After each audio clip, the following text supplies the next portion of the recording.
Howdy, gonna try to get in chapter 3 of my allegorical fiction novel, The Great Deep.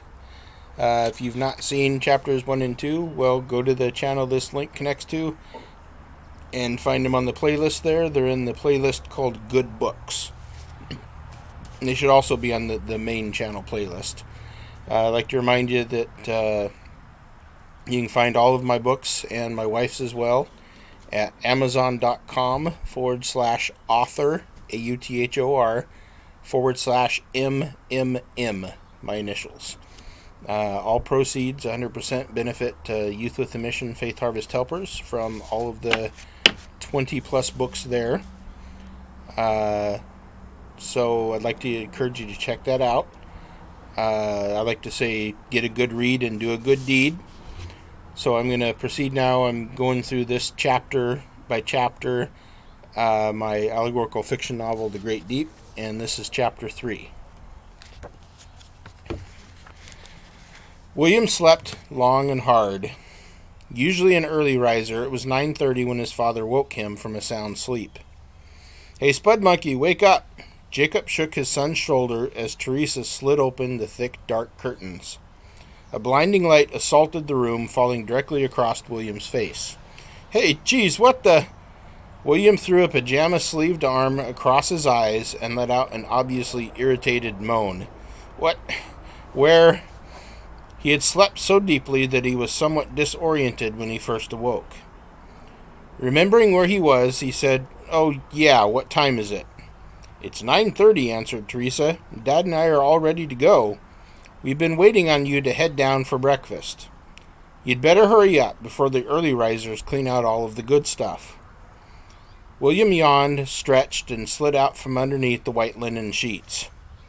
He sat up, rubbed his face with the palms of both hands, yawned again, and plodded sleepily to the bathroom. "Hey, buddy, better wake up," his father teased. "We don't want you walking into any doors today."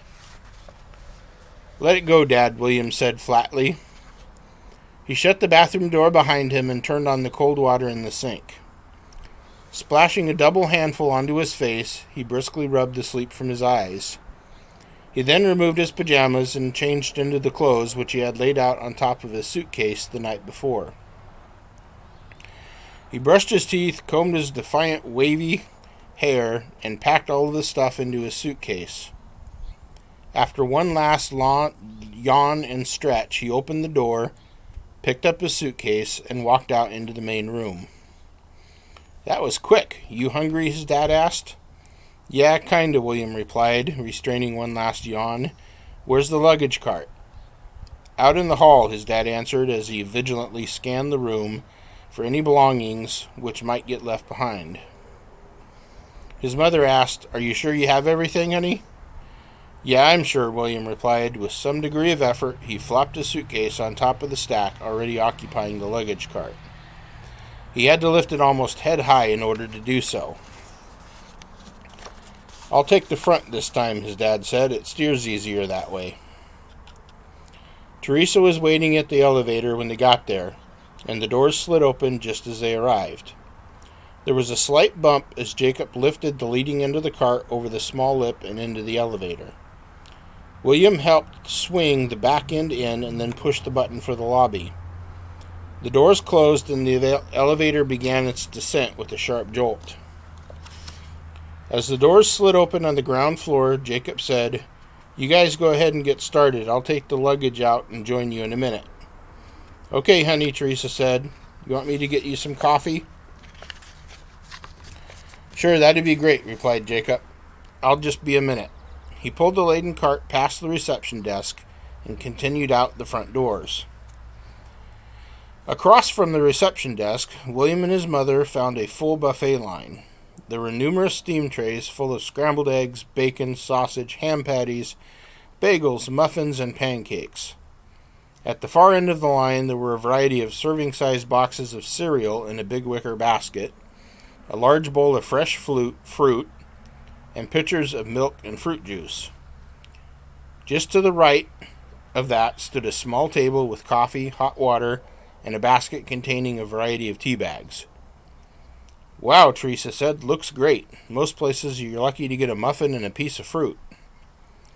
She and William loaded up their trays and picked out a table to sit at. After setting down her tray, she went back for Jacob's coffee. William took a big sip of orange juice and quickly realized that he hadn't waited long enough after brushing his teeth. "Ugh," he grimaced.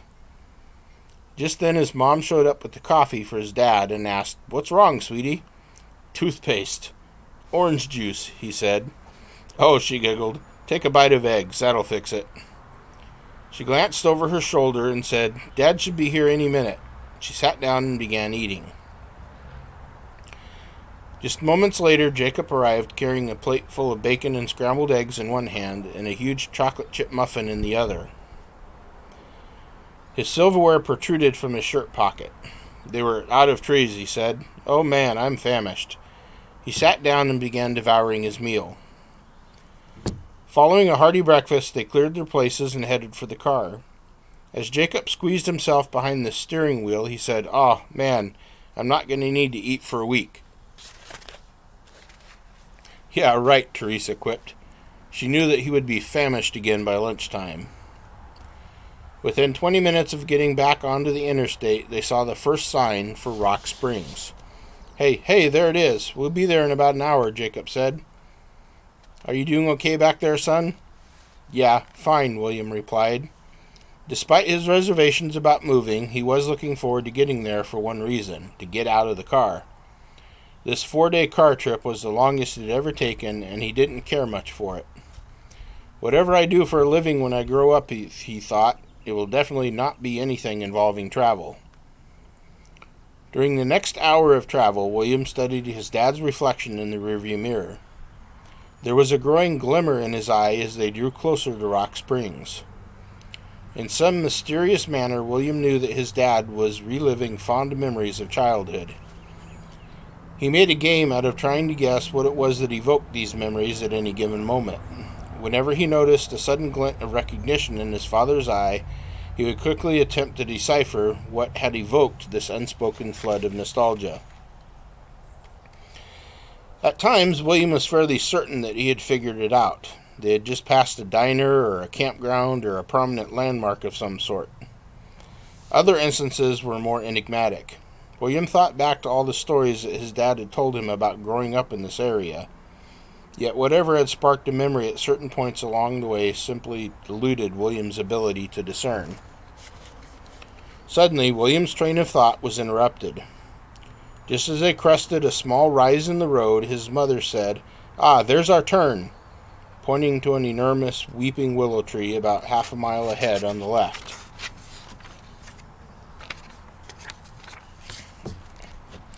Jacob turned his head slightly and replied, "Yep, we'll be there in a few minutes." He flicked on the turn signal and began to slow down. The family ranch was located about 5 miles east of Interstate 17. A lightly graveled dirt road wound its way back between rows of cottonwood willows and ponderous pine trees. About halfway there, a concrete bridge crossed the Agua Fria River.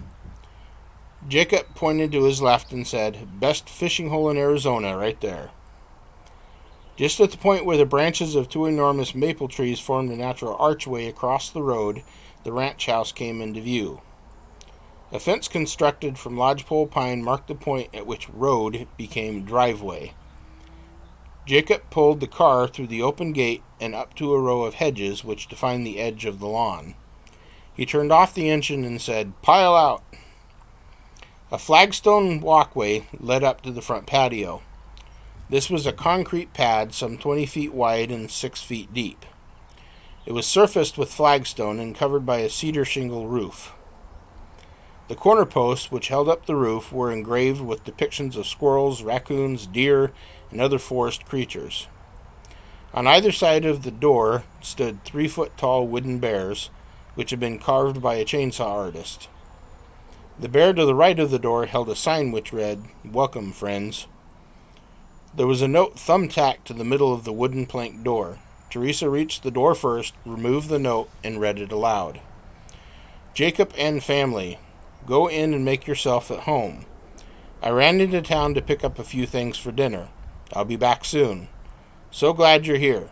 If you're hungry, there's soup in the crock pot and a plate of cornbread on the counter. Would have had strawberry muffins for you, but I ran out of flour. I'll have them ready for breakfast tomorrow, I promise. Just as Teresa finished reading, they heard the distant clanging of a bell. Turning back towards the car, they saw a horse-drawn wagon in the distance. No, Jacob began. She didn't. I don't believe it. Several hundred yards away, William's grandmother, Mary, was driving an old hay wagon down the dirt road. She was clanging a bell which was mounted to the front left corner and waving her broad-rimmed hat high in the air. She went all the way into town in that? Asked Teresa in amused disbelief. Feisty old gal, eh? Jacob chuckled. A few minutes later, Mary pulled up in the wagon and parked it next to the car. She set the handbrake and called out to Jacob. Well, what are you waiting for? Get over here and help your old lady down. As he made his way to the wagon, Jacob replied, You don't look exactly like you need help, but I'll oblige just for the sake of manners. That's a boy, Mary said, as Jacob offered his hand to help her down. Jacob embraced her and said, Oh, it's good to see you, Mom. But what's the deal with driving that old junk buggy all the way into town? When Teresa read the note, we just assumed that you'd caught a ride with a neighbor. Mary defiantly lifted her chin and waggled her index finger in the air. The doc said I couldn't drive a car no more. He didn't say anything about a wagon. Besides, if I have one of my fainting spells, Chester here's a good horse. He knows the way home. She paused a moment and concluded with, The only tricky part is crossing the interstate. She then motioned to William and Teresa, who were still waiting on the porch, and said, Well, boy, what's holding you there? Come give your wretched old granny a hug. And how's my son's lovely young bride?